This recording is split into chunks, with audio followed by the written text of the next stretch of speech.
Bueno, hermanos, vamos a esta mañana, pues, a meditar, un poco en lo que tradicionalmente en la iglesia se conoce como las 7 palabras. Yo creo que han ustedes escuchado de ello. Y es una práctica que la iglesia ha adoptado y se ha practicado por mucho tiempo.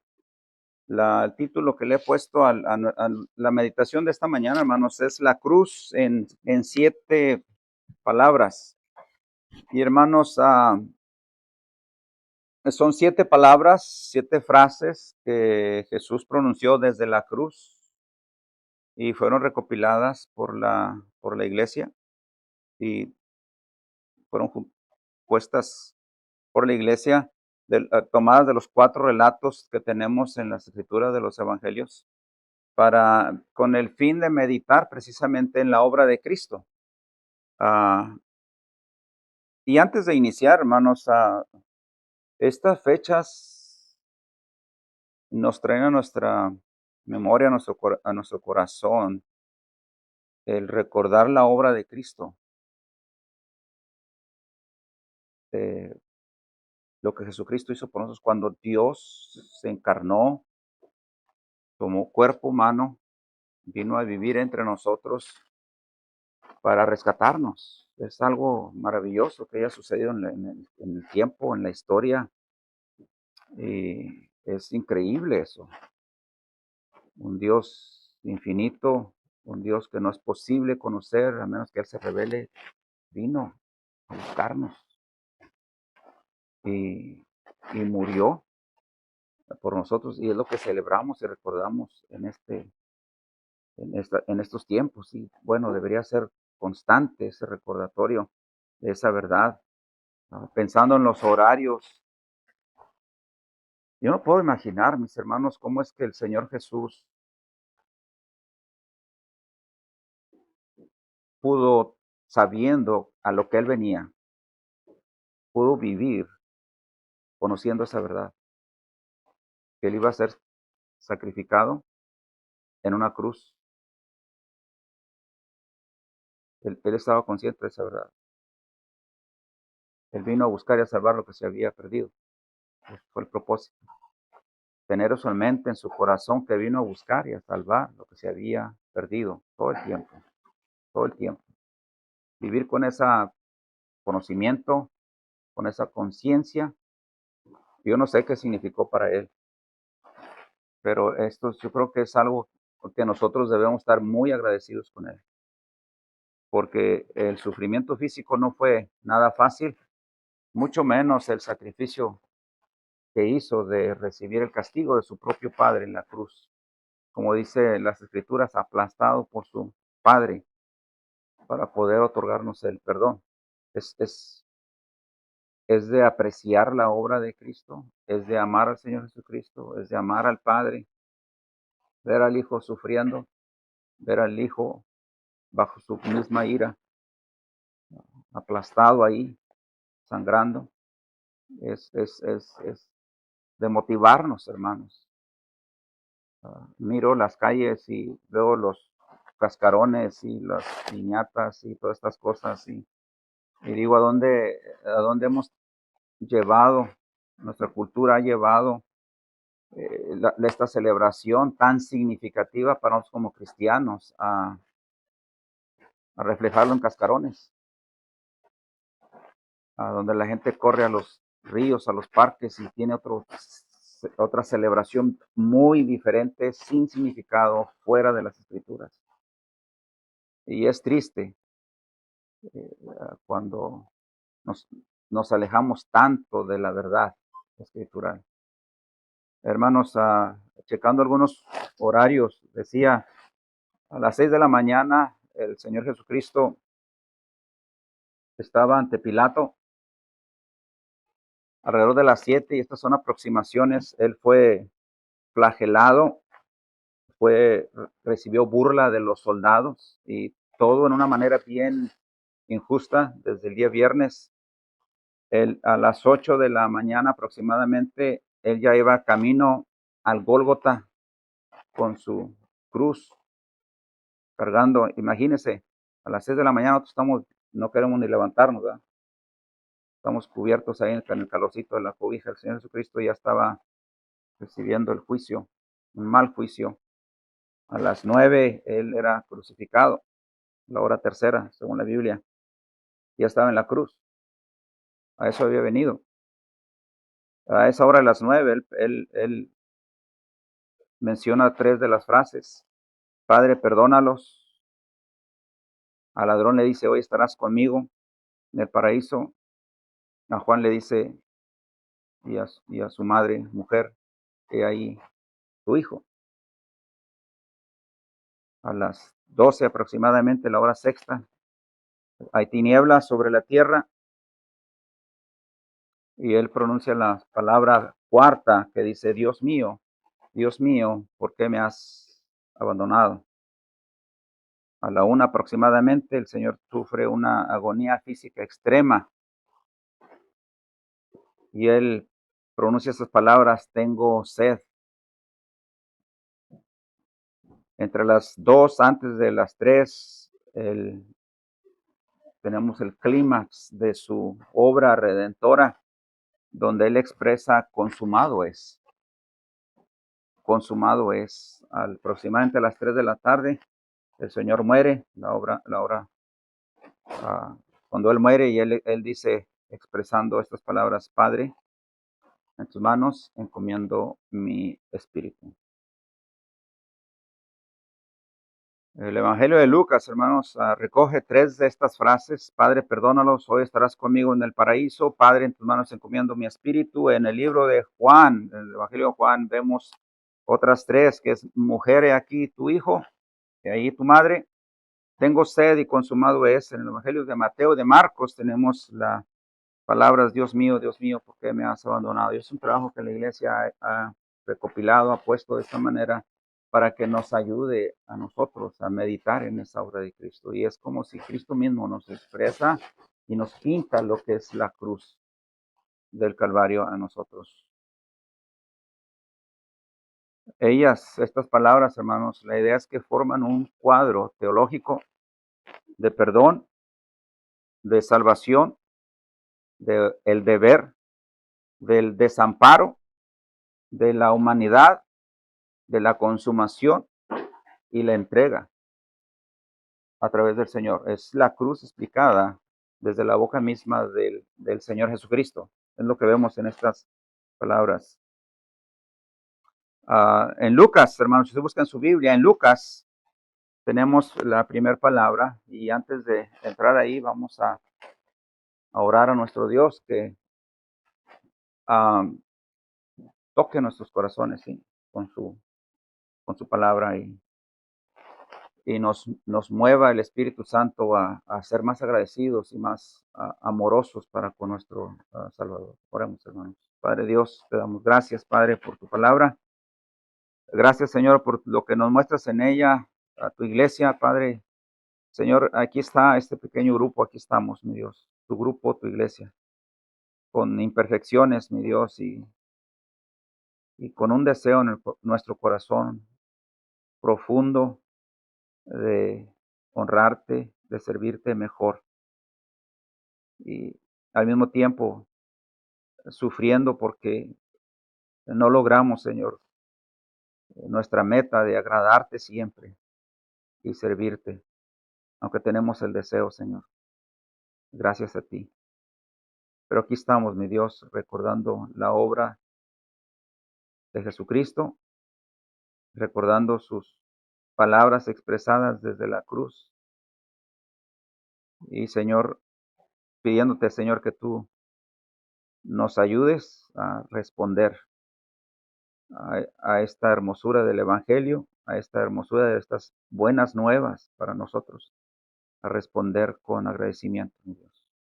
Que sea ese agradecimiento lo que nos motive a hacer, a obedecer. Que ese sea aquello que nos empuja a servirte, Padre. Gracias, Señor. Sé con nosotros, háblanos a través de tu palabra y danos la motivación, Señor, y el ánimo y el agradecimiento que necesitamos, Padre. En el nombre de Jesús te lo ruego y te pido todo. Amén. Así que, hermanos, entrando en la primera palabra, tenemos la palabra del perdón. Ahí la vemos en Lucas 23:34. Si usted me sigue ahí en su escritura, en sus Biblias, leemos esas palabras. Lucas 23:34. Dice, lee la escritura, dice así, hermanos. Y Jesús decía, Padre, Padre, perdónalos porque no saben lo que hacen. Y el versículo continúa diciendo, y echaron suertes repartiendo entre sí sus vestidos. Padre, perdónalos porque no saben lo que hacen. La palabra que nos llama la atención ahí, hermanos, y lo vamos a ver algo rápido para tratar de cubrir las 7 palabras, es la palabra perdón.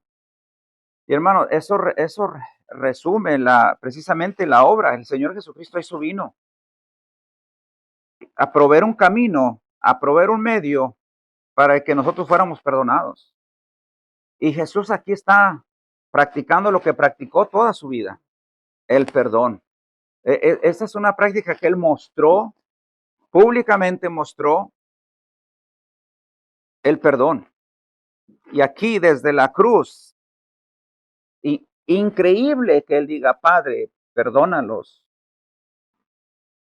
refiriéndose a aquellos que lo están lastimando, a aquellos que lo están hiriendo y refiriéndose a toda la humanidad de todos los tiempos. El perdón.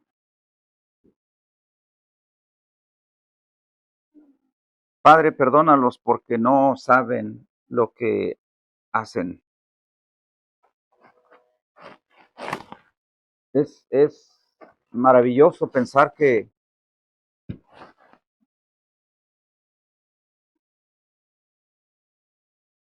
Jesús viniera precisamente a abrir el camino para que el Padre pudiera perdonarnos. Es maravilloso pensar la grandeza de Jesucristo siendo clavado en la cruz, estando colgado su cuerpo, y que él pronunciara estas palabras. Padre, perdónalos. Padre, perdónalos. Y esa es la primera palabra, hermanos, porque ese es el propósito de la cruz. El perdón. El perdón. Y déjeme decirle que aquí Cristo está actuando como el sumo sacerdote. El sumo sacerdote era aquel quien ofrecía el sacrificio. Se le traía el animalito y lo sacrificaba y lo ofrecía. Se interponía entre Dios y el hombre. Daba el mensaje de Dios al hombre y también hablaba del hombre a Dios a favor del hombre. Pero la gran diferencia es que Jesucristo, hermanos, es tanto el sumo sacerdote como el sacrificio mismo, porque él mismo está pidiendo perdón a través de sí, de su propio sacrificio. Él mismo es el sumo sacerdote, pero al mismo tiempo es el Cordero de Dios. Él es nuestro sumo sacerdote. Y por eso él puede pronunciar estas palabras, perdónanos, perdónanos, porque no saben lo que hacen.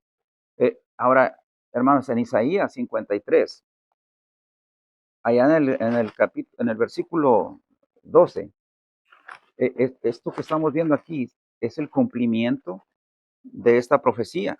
Isaías 53:12. Síganme ahí con su Biblia. Y ahí dice, hermanos, que él, habiendo Jesucristo llevado el pecado de muchos y orado por los transgresores.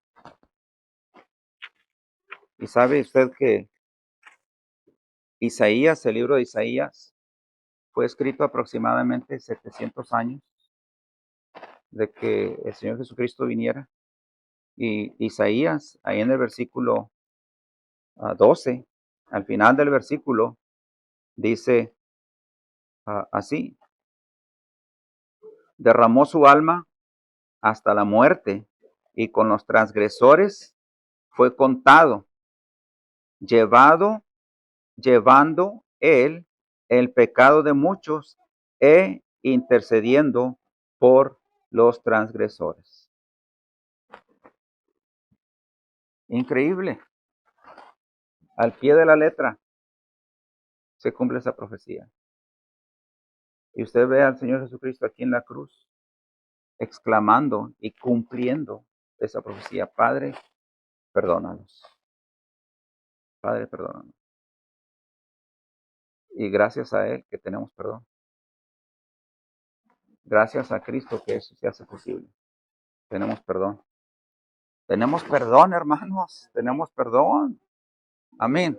Nos levantamos esta mañana y ya pecamos un montón de veces, hermanos. Si no fuera por esto, ya estuviéramos en el infierno, recibiendo la ira de Dios.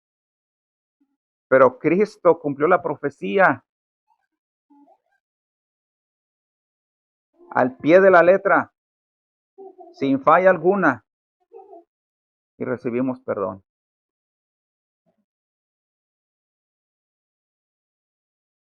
Si nos movemos, hermanos, a Lucas 23:43,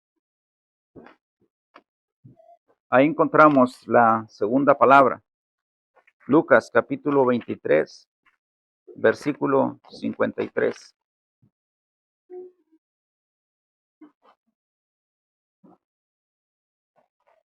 23:43, disculpe, 23:43.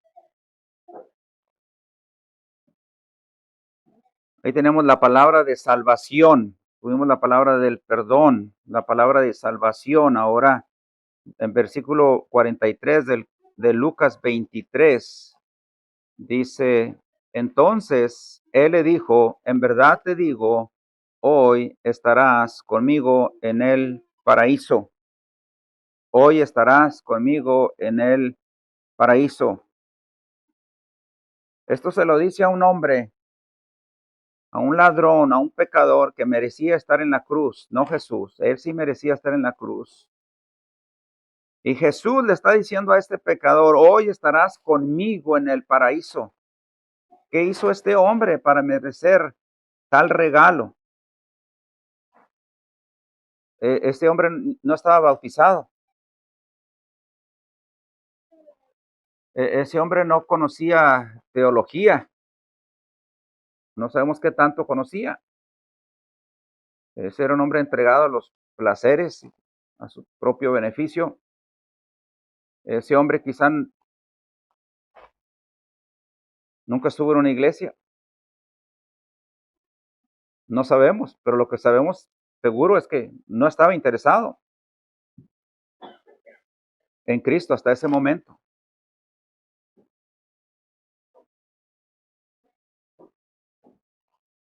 De dos hombres que están en la cruz, a uno de ellos se dirige Jesús y le dice: de cierto te digo que hoy estarás conmigo en el paraíso. Hermanos, ahí vemos la soberanía de Cristo, que aunque Cristo está clavado en la cruz, aparentemente inmovilizado, incapacitado, aún tiene la autoridad de dar herencia en el reino a un hombre que está colgado a un lado de él. Porque ese hombre mostró un corazón arrepentido. Este acto, hermanos, estas palabras refutan la idea de que se requieren obras para la salvación. Las obras no son requeridas para la salvación. Nosotros sabemos que las obras son una evidencia de que hemos recibido el perdón, pero no son una requeridas para ser salvos, para recibir el perdón. No es eso maravilloso, hermano? ¿Qué esperanza pudiera tener ese hombre si las obras fueran requeridas? Ese hombre nunca hubiera sido salvo. Gracias a Dios que no nos pide obras ni a mí ni a ti. Porque igual que ese ladrón, no tuviéramos esperanza.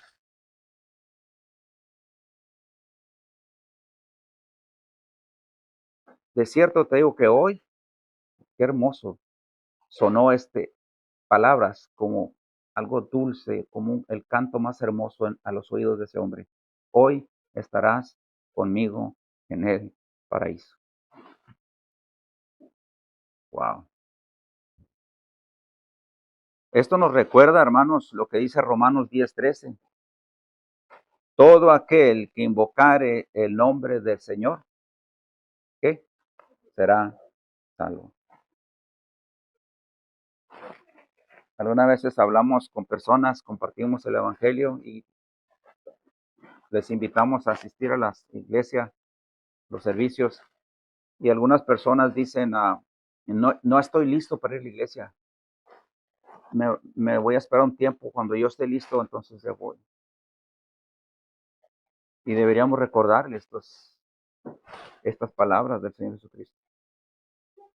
El Señor Jesucristo no requiere tus obras, tú jamás vas a estar listo.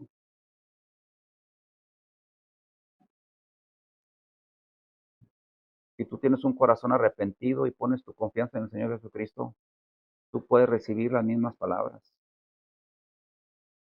Tú estarás conmigo en el paraíso. Y hermano, ¿sabe qué? No sé cuánto tiempo vamos a durar. Posiblemente yo soy el que me voy primero, no sé. Pero yo tengo la misma confianza que voy a estar con el Señor Jesucristo en gloria. Y usted tiene la misma esperanza. Usted va a estar con el Señor Jesucristo en gloria. ¿Y sabe qué? No anhelemos el cielo, hermanos, por sus calles. No lo anhelemos porque queremos ver el árbol de la vida. Anhelemos el cielo porque ahí está Cristo. Porque ahí está Cristo. Porque si Cristo me lleva a una nube y ahí está Él, ahí está el cielo, hermano. Anhelemos porque ahí está Cristo. Qué hermosas palabras, ¿verdad? La palabra de salvación. Hoy estarás conmigo en el paraíso. Hermanos, si nos movemos a Juan 19, versículo 26 y 27, encontramos las palabras del deber. La palabra del deber. Juan 19, versículo 26.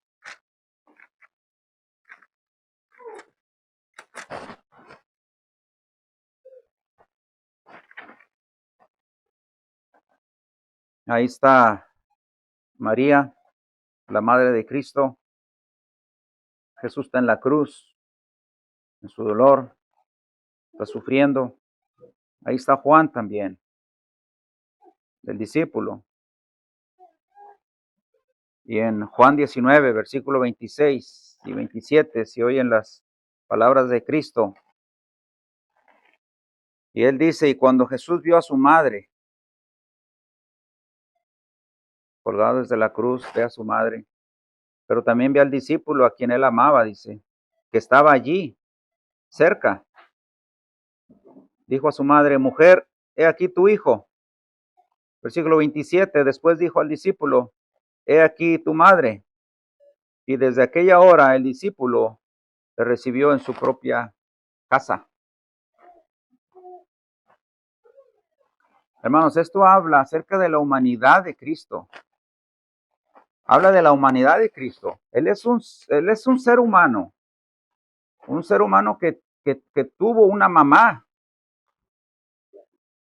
Un ser humano que amó a su madre y se preocupaba por ella. Y al momento de saber que va a partir, él provee para ella. Y encarga a su madre al discípulo que él amaba, a Juan. Si nos preguntamos por qué a Juan, ¿por qué no a Pedro? o algún otro. Usted se da a recordar, hermanos, que los discípulos tuvieron miedo y muchos huyeron. La gran mayoría estaban a distancia. La Biblia nos dice que Juan y su madre estaban ahí cerca. Y aquí no usó Cristo, aquel que está cerca.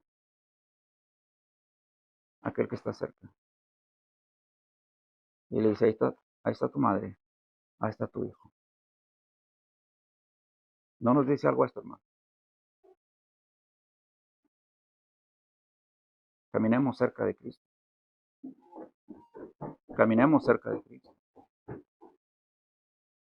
Algo similar, ¿se acuerda con Pedro cuando Jesús anda en las aguas? Mientras está en contacto con Cristo puede caminar. Mientras pierde ese contacto, se empieza a hundir. Caminemos cerca de Cristo. Caminemos cerca de Cristo. Hermanos, esto habla de esa humanidad de Cristo. Expresa la humanidad del Señor, el Dios encarnado, el ser humano. Y Él no se desatiende de sus deberes filiales para con su madre. Y de aquí mismo, hermanos, nace la idea del concepto de la iglesia como una familia que va aún más de la sangre biológica. Yo y usted somos hermanos. Normalmente decimos, yo soy hermano de esta persona porque tenemos el mismo padre, la misma madre, sangre, la misma sangre. Pero hermanos, nosotros llevamos la misma sangre, somos lavados por la misma sangre de Cristo. Y esa sangre de Cristo nos une en una familia. Somos hermanos, hermanas, una familia. Y Él es nuestro Padre. Somos sus hijos y nosotros somos hermanos. Hermanos, eso refleja el cumplimiento del mandato de Éxodo 20:12, ¿se acuerda? Honra a tu padre y a tu madre. Jesús nunca pide nada, hermanos, que Él no cumpla. Jesús nunca pide nada que Él mismo no cumpla. Él dice, honra padre y madre. Y la misma instrucción se ve reflejada en 1 Timoteo 5:8. 1 Timoteo 5:8. ¿Se recuerda? Habla un poquito duro ahí. Las escrituras. Diciendo, pero si alguno no provee para los suyos, y especialmente para los de su casa, ha negado la fe y es peor que un incrédulo.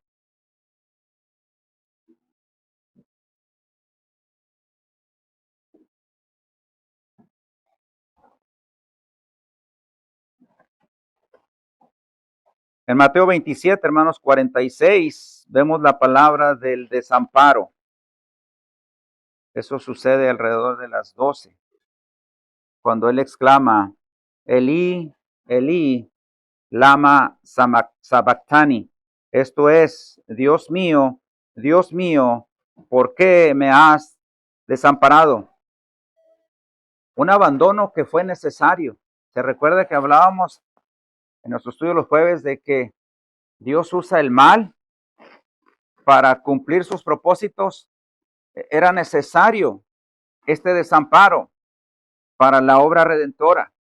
Ahora, hermano, piense esto, porque Dios, nuestro Dios es un ser eterno, es un ser infinito, es eterno. En la Trinidad siempre, eternamente, estuvieron unidos. Siempre, jamás se separaron. Una armonía y un amor envidiable. Y sin embargo, a causa del hombre, esa unión se rompe en un momento dado por el pecado de la criatura. Y Jesús exclama, Dios mío, ¿por qué me has abandonado? Salmo 22 es como si Jesús está hablando desde la cruz. Y él responde ahí en ese salmo y dice, pero tú eres santo. Pero tú eres santo. Él reconoce que el abandono del Padre, de donde en el Salmo 22 se expresan las mismas palabras, Dios mío, ¿por qué me has abandonado? Él entiende que esa separación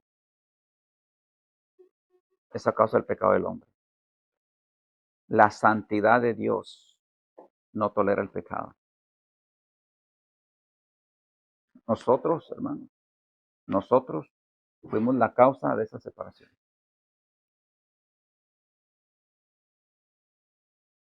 Piensa en eso, piensa en eso. Unidos eternamente en una armonía perfecta, y yo fui la causa de que el Padre desamparara al Hijo. Piensa en eso.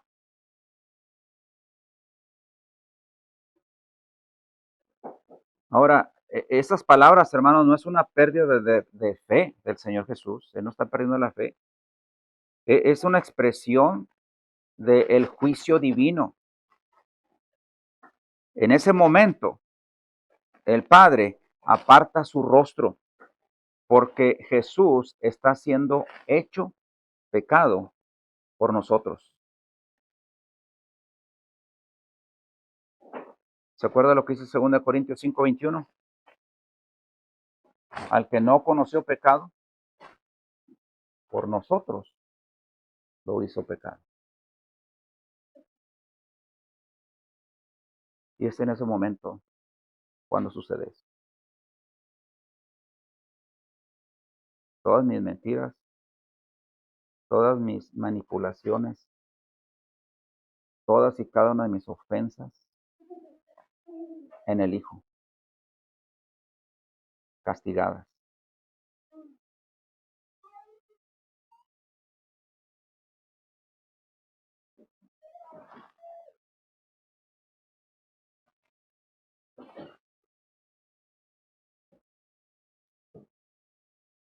Y es increíble porque cuando estudiamos la doctrina de la justificación, dice, la doctrina de la justificación dice esto, explica esto, todo mi pecado fue a dar a Cristo. Fíjese, pero no nada más el mío, el suyo y el de todas las personas de todos los tiempos, de todas las lenguas, todas las naciones, a Cristo. Pero la vida perfecta de Cristo fue transferida a mí. Entonces lo que el Padre hace es que castiga al Hijo y a mí me perdona. Y mientras yo gozo ese regalo, Jesucristo dice, Padre, ¿por qué me has abandonado?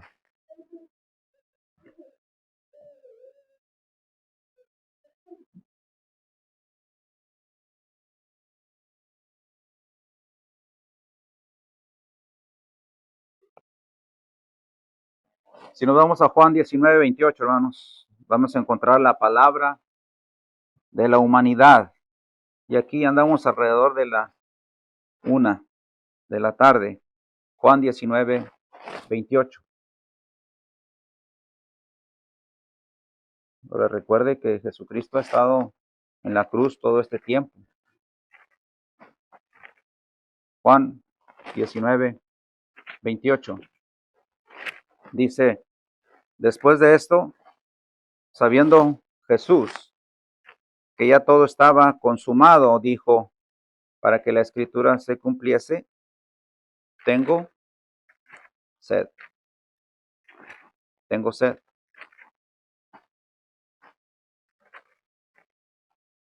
Hay unos herejes que se llaman ellos docetistas. Los docetistas, hermanos, dicen que Jesús no era humano, que Jesús parecía ser humano, que el físico de Jesucristo era una apariencia solamente humana, pero que él no era humano, porque ellos consideraban que lo material era corrupto, estaba sucio, y un Dios puro y santo no podía entonces tomar un cuerpo físico. Ellos decían, por lo tanto, Jesús, a los docetistas, no, su cuerpo no es físicamente, no tiene un cuerpo físico.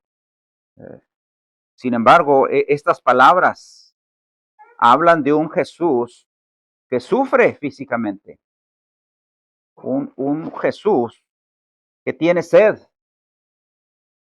Y usted ve eh, en las escrituras que él se cansaba, que él necesitaba alimentarse, que él tiene sed ahora que está aquí en la cruz del Calvario. Habla de la humanidad de Cristo. Su sed fue real, su sed fue física. Es decir, el Dios que creó todas las cosas se está sometiendo a las mismas limitaciones que yo y usted tenemos físicamente.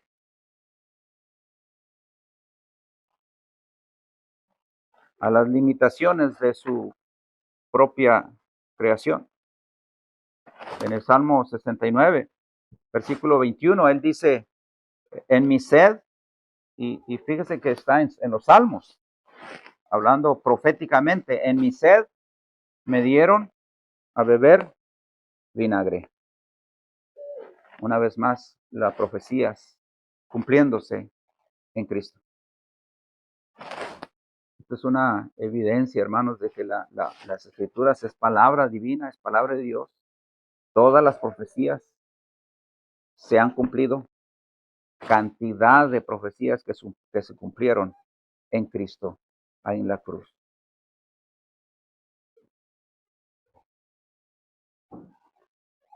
Si nos movemos ahora, hermanos, a Juan 19, versículo 30, tenemos la palabra de la consumación y estamos cerca de las 3 de la tarde. Juan 19, 30.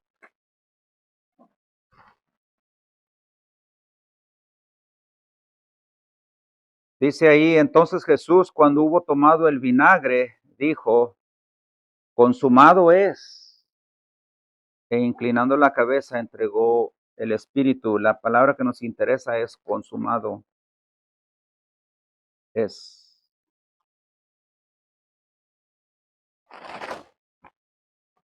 Aquí, hermanos, estas palabras están hablando de que la obra redentora de Cristo ha sido terminada, está completa. He cumplido, lo he logrado. A lo que vine, a buscar y a salvar aquello que se había perdido, lo he logrado. La obra está completa, está pagado, está terminado, está cumplido. Después de beber el vinagre, expresó esas palabras. Esa es la famosa palabra que todos conocemos, tetelestai, que es una palabra contable con la que se sellaban las facturas cuando la deuda estaba pagada en su totalidad. Esa era la palabra que se sellaba ahí. Aquí, hermanos, Jesucristo está diciendo, aquí se termina el sistema de sacrificios. Yo soy el Cordero de Dios que quita el pecado del mundo y he cumplido. Él está diciendo, ahora hay un puente del hombre hacia Dios a través de Cristo.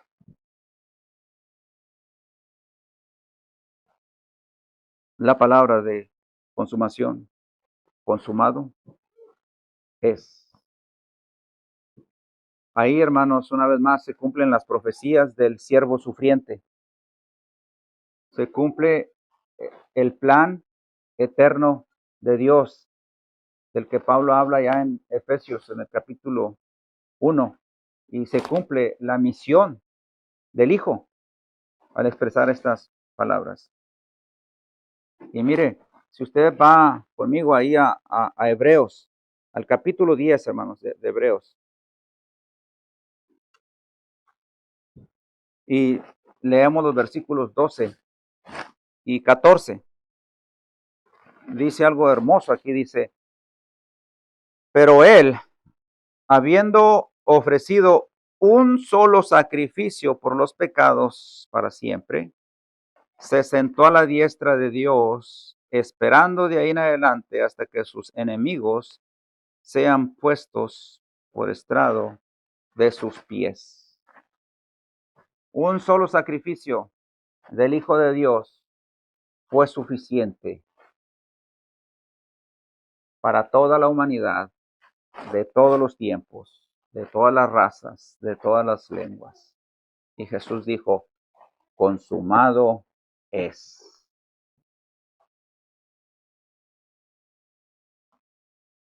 Un solo sacrificio para siempre por los pecados. Si nos vamos a Lucas 23:46, hermanos, tenemos la última de las palabras, la palabra de la entrega. Lucas 23:46.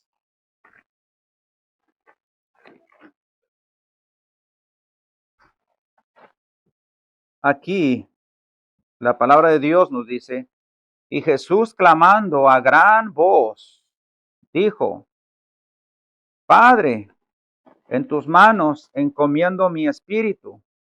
Y habiendo dicho esto, expiró.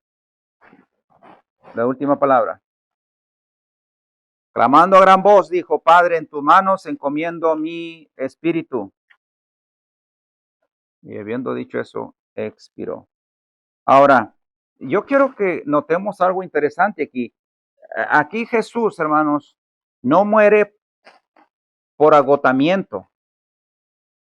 No muere porque su cuerpo ya no soportó más y colapsó. No muere porque el Sanedrín lo venció o porque Roma lo haya vencido. Él no muere porque la cruz le arrebató la vida. Yo quiero que usted sepa y recuerde esto siempre. Él entrega su vida. Él la entregó voluntariamente al tiempo que él lo deseó. Él siempre tuvo control de todo desde principio hasta fin. Este es un acto voluntario. Nadie se la quita. Mire lo que dice Juan 10:18. Juan 10:18.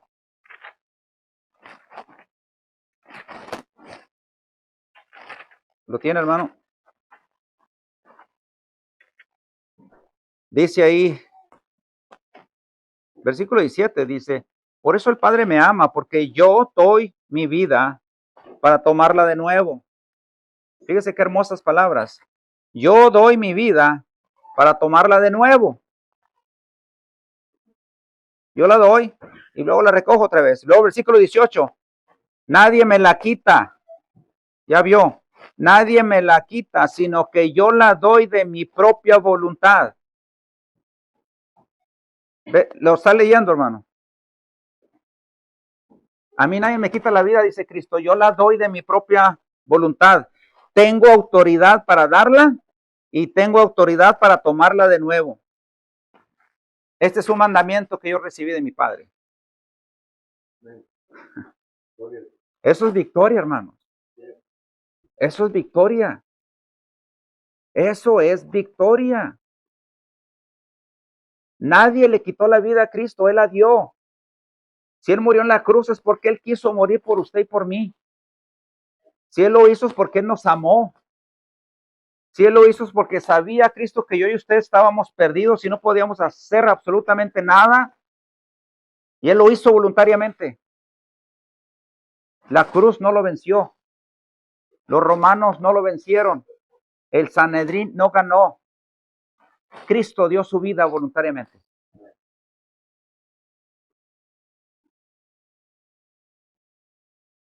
Y Él dice esas palabras, clamando a gran voz, dijo, Padre, en tus manos encomiendo mi espíritu. Hermano, ¿qué otra religión tiene un Dios como nuestro?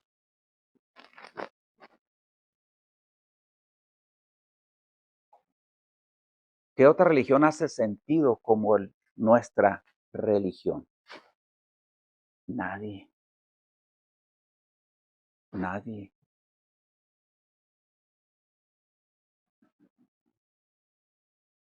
Hermanos, estas 7 palabras que hemos meditado son un resumen de quién es Jesús, expresado por Él mismo en la cruz. No es una víctima. Es un Dios todopoderoso, soberano, salvando voluntariamente al hombre por amor, por misericordia. Aquí vemos, hermanos, al verdadero Dios porque Él perdona y porque Él salva. Pero también vemos al verdadero hombre porque Él sufre, porque Él cuida de su madre y muere. Dios no muere, muere el ser humano. La cruz, hermanos, es por lo tanto el altar. Escuche esto. La cruz es el altar donde la justicia de Dios y el amor se besan. Escuche eso. La cruz es el altar donde la justicia, Dios demanda justicia, y el amor se besan. Lea Salmo 85:10. Salmo 85:10, hermano.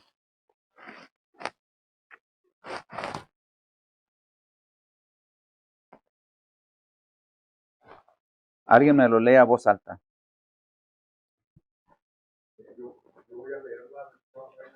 Ok. Salmos 85:10. La misericordia y la verdad se encontraron, la justicia y la paz se besaron. ¿Y sabe dónde sucedió eso? En la cruz. En la cruz. En la cruz. En la cruz. ¿Cómo reconcilia usted la justicia de Dios con el amor de Dios? ¿Cómo logra eso? En la cruz. En la cruz. Oramos, hermano. Padre Dios, gracias te damos, Señor, por tu Hijo Cristo. Gracias, Señor, te damos por tu amor, por tu misericordia, por tu bondad.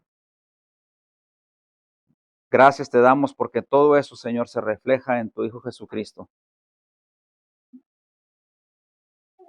Padre, abre nuestros ojos, Señor, a ver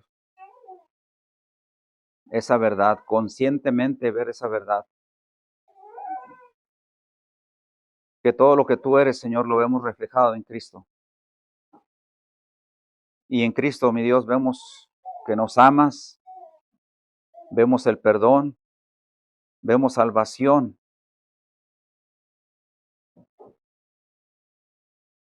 Padre, ayúdanos como tu iglesia a responder, Señor, correctamente a ello. Ayúdanos, Padre, a dejar de lado las cosas que nos alejan de ti, Señor, que no pensamos, Padre, muchas veces pensamos que otras cosas tienen más valor que tu Hijo Cristo. Y quizá no lo decimos en palabras, pero lo hicimos en acción, Señor. La manera como actuamos y las decisiones que tomamos, Señor. Pero Padre, ayúdanos a poder ver a Cristo, a poder ver el tesoro, la maravilla que tu Hijo es para nosotros. Ayúdanos, Padre, como iglesia, a meditar y guardar eso en nuestro corazón, a ser agradecidos por tan maravillosa obra que realizaste ahí en la cruz del Calvario, Padre. Gracias, mi Dios, porque tú eres bueno, eres bondadoso, misericordioso, nos has perdonado, pero sigues siendo justo, Padre. Sigues siendo justo. No te tapas tus ojos. Eres justo. Y gracias una vez más por tu Hijo Cristo. En el nombre de Jesús, tu Hijo amado. Amén. Amén.